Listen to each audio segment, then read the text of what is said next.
조갑제 TV 시청자 여러분 안녕하십니까. 2020년 8월 5일 오후 1시입니다.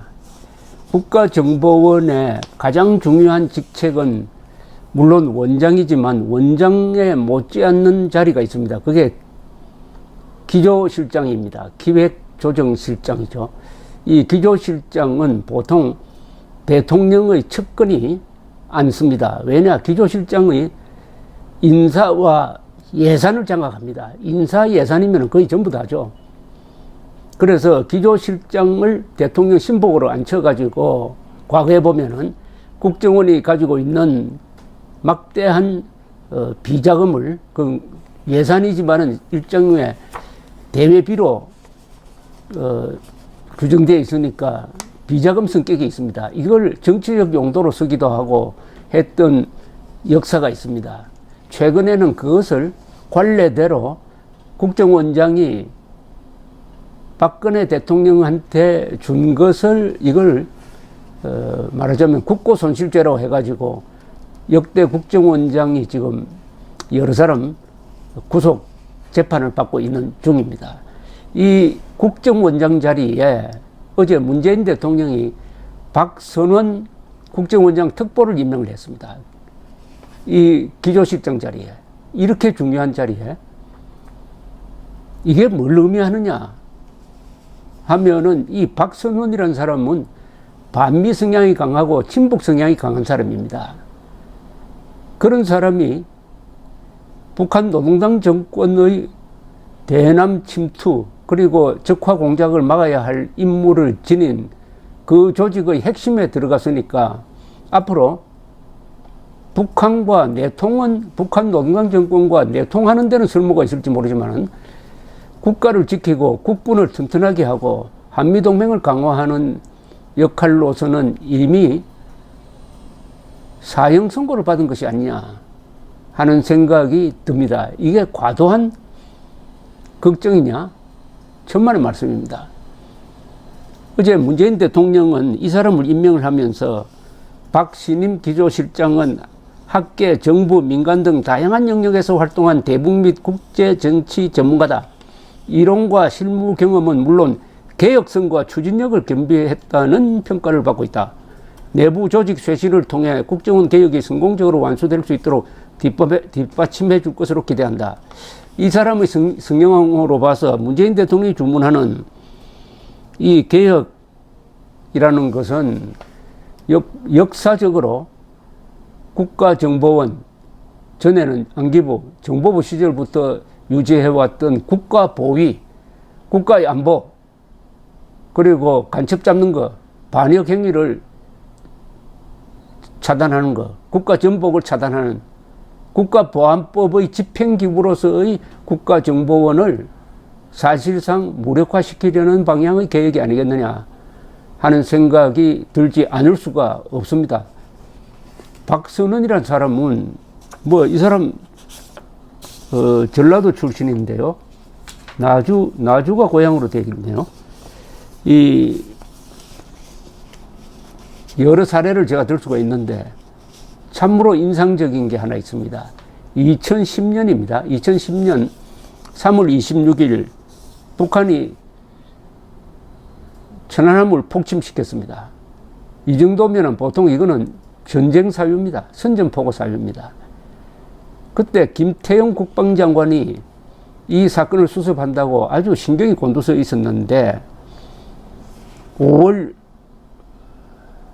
27일 천안함 폭침과 관련해가지고 허위 사실을 유포한 혐의로 박선원 전 청와대 통일안보전략비서관을 서울중앙지검에 개인 명의로 고소를 했습니다. 이 김태영 장관은 정말 유순한 분입니다. 이분이 얼마나 화가 났으면은 명예훼손으로 직접 고소를 했겠습니까? 그건 뭐냐 하면은 이 박선원이라는 자가 나와가지고 뭐라고 했느냐?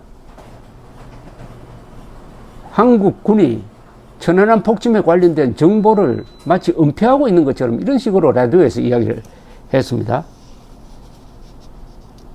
그러니까 화가 나서 고소를 했는데 이 무렵 박선원 씨는 미국에 있다가 돌아와가지고 계속 천안함 폭침이 북한 소행이 아닌 것처럼 주장을 하고 다녔습니다. 예컨대 2010년 4월 28일 CBS 라디오 김현정의 뉴스쇼 인터뷰에서는 뭐라고 했느냐.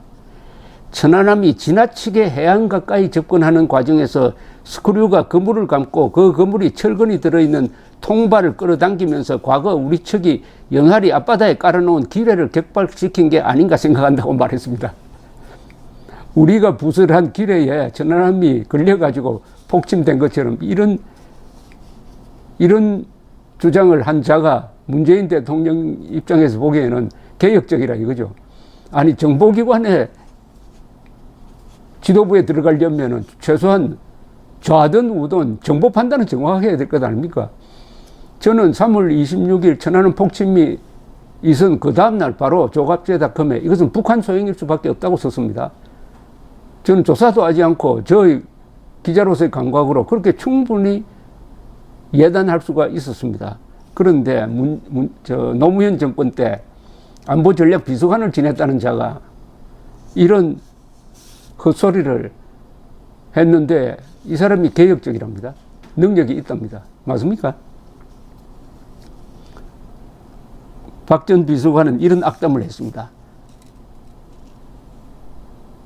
우리가 북한에 당했다기보다는 우리의 사고가 아닌가 이렇게 생각한다. 기뢰냐 의뢰냐 이런 게 있지만 여전히 저는 배가 좌초됐을 가능성을 배제할 수 없다고 본다. 5월 5일 오마이뉴스와 인터뷰에서는 백령도 지역은 지역 특성상 우리 레이더가 많이 깔려 있고 초계함 자체도 음탐이 잘 돼 있다. 그 정도 정보 능력이 있고 사고 당일 조류도 매우 빨랐다는데 소형 잠수정 정도의 가벼운 배가 고속으로 움직이면서 천안함을 일격에 격침시켰을 가능성은 낮다. 완전히 정보 판단이 또 군사적 판단이 엉터리입니다. 육자회담을 할 때 크리스토퍼 헤일이 우리 측에 박선원 씨에게는 정보를 안 줬으면 좋겠다 라고 특별히 당부를 했다는 이야기가 있습니다. 반미, 이른바 자주파로 불리는데 지금 대한민국이 반미 자주 해가지고 대한민국의 국채와 안전을 지킬 수가 있습니까? 반미 자주 해가지고 미국 1985년에 미국 문화원 점거 농성 사건의 배후 인물로 규정이 돼가지고 옥살이를 했고 그 다음에 그 노선을 과연 바꿨느냐 하는 것도 의심스럽고 그 뒤에 이 사람과 관련된 아주 수사상의 비밀을 지금 국정원 수사국이 가지고 있을 겁니다. 그 자료가 앞으로 어떻게 될지도 궁금을 하고 아마 김성규 국정원장, 노무현 때 1심의 사건을 수사를 했던 김성규 국정원장이 뭔가 좀 알고 있을 것 같은데 앞으로 박지원, 박선원 두 사람 김정은이 보기에는 참 귀여운 존재라고 할까요? 아주 안심이 되는 인물이죠. 그런데 국정원은 김정은이 두려워하는 조직이 돼야지 김정은이 만만하게 보면 안 되죠. 자, 이제 국정원장을 지낸 서훈 그리고 박지원, 박선원 이 세 사람이 이끌어갈 국정원은 어떤 존재가 될 것이냐. 어떤 존재가 첫째, 반공 자유민주주의 노선을 포기하게 될 가능성이 많습니다. 그리고 북한 노동당 정권과 내통할 위험성이 있습니다. 이미 북한 노동당 정권, 특히 김정은에게 약점 잡힌 바가 되었습니다. 즉 2000년 4월 8일에 송호경, 박지원 두 사람이 작성한 경제협력에 관한 합의서, 북한에 30억 달러를 주기로 약속한 것, 그것을 주호영 통합당 의원이 폭로를 했을 때 박지원 씨가 그것은 거짓말이다. 진실로 밝혀지면 나는 그만두겠다고 했는데 그 진실은 뭡니까? 진짜라는 게 진실이죠. 더구나 김정은은 그 원본 하나를 갖고 있을 것 아닙니까?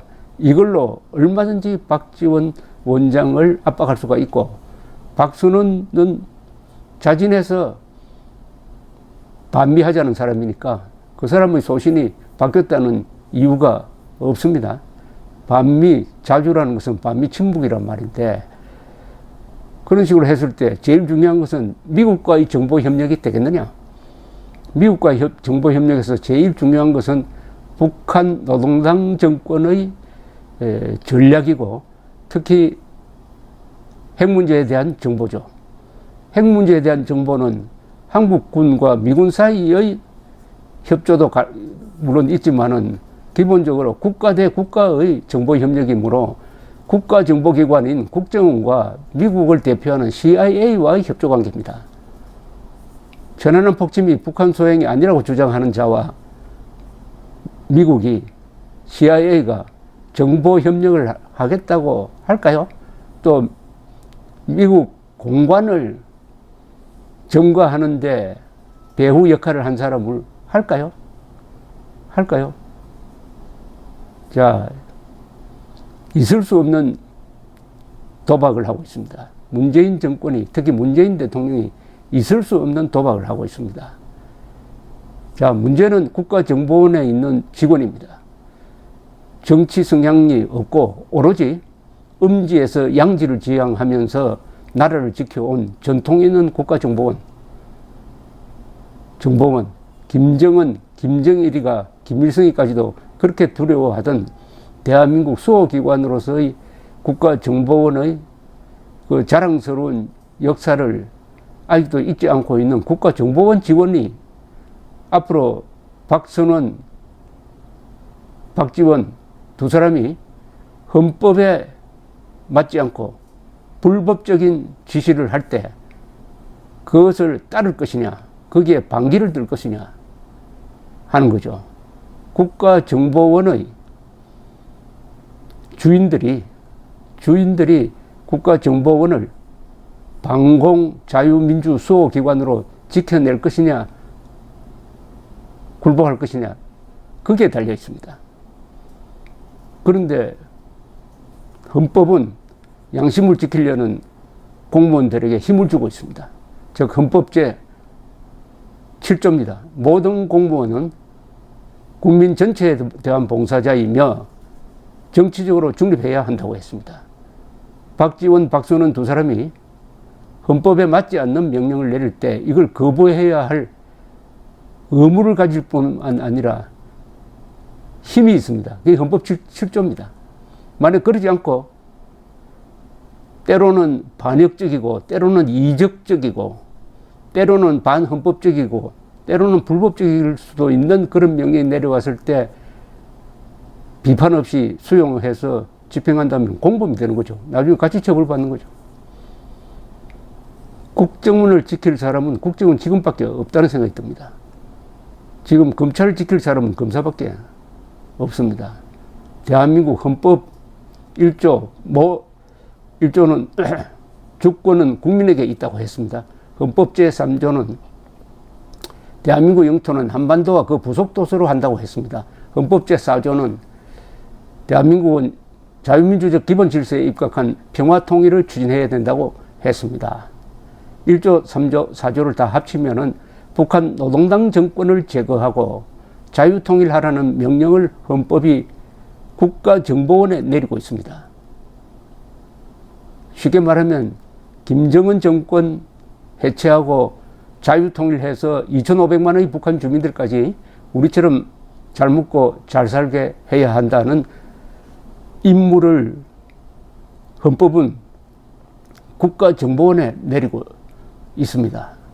이를 거부할 것이냐, 아니면은 김정은 정권이 추진하는 핵무장과 그것을 믿고 연방제 통일, 낮은 단계 연방제 통일 운운하면서 대한민국의 국채를 변경하려고 할 때 국가정보원이 그것을 저지하는 기관이 될 것이냐, 아니면은 집행 도구가 될 것이냐, 중차대한 기로에 서 있습니다. 국민도 지켜볼 겁니다. 국회에도 국가정보위원회가, 국회 정보위원회가 있습니다. 전제장치가 있습니다. 언론도 있습니다. 공안검사도 아직 있어요. 문제는 국가정보원 직원들의 용기입니다. 어떻게 보면 그것은 개인적인 용기이기도 합니다. 여러 사람들이 때를 지어서 맞서는 것보다는 한 사람 한 사람의 개인적인 결단에 의해서 헌법을 믿고 국민을 믿고 역사를 믿고 국가정보원의 반역 도구화를 막아주시기를 기대하고 그렇게 될 것으로 저는 믿습니다. 감사합니다.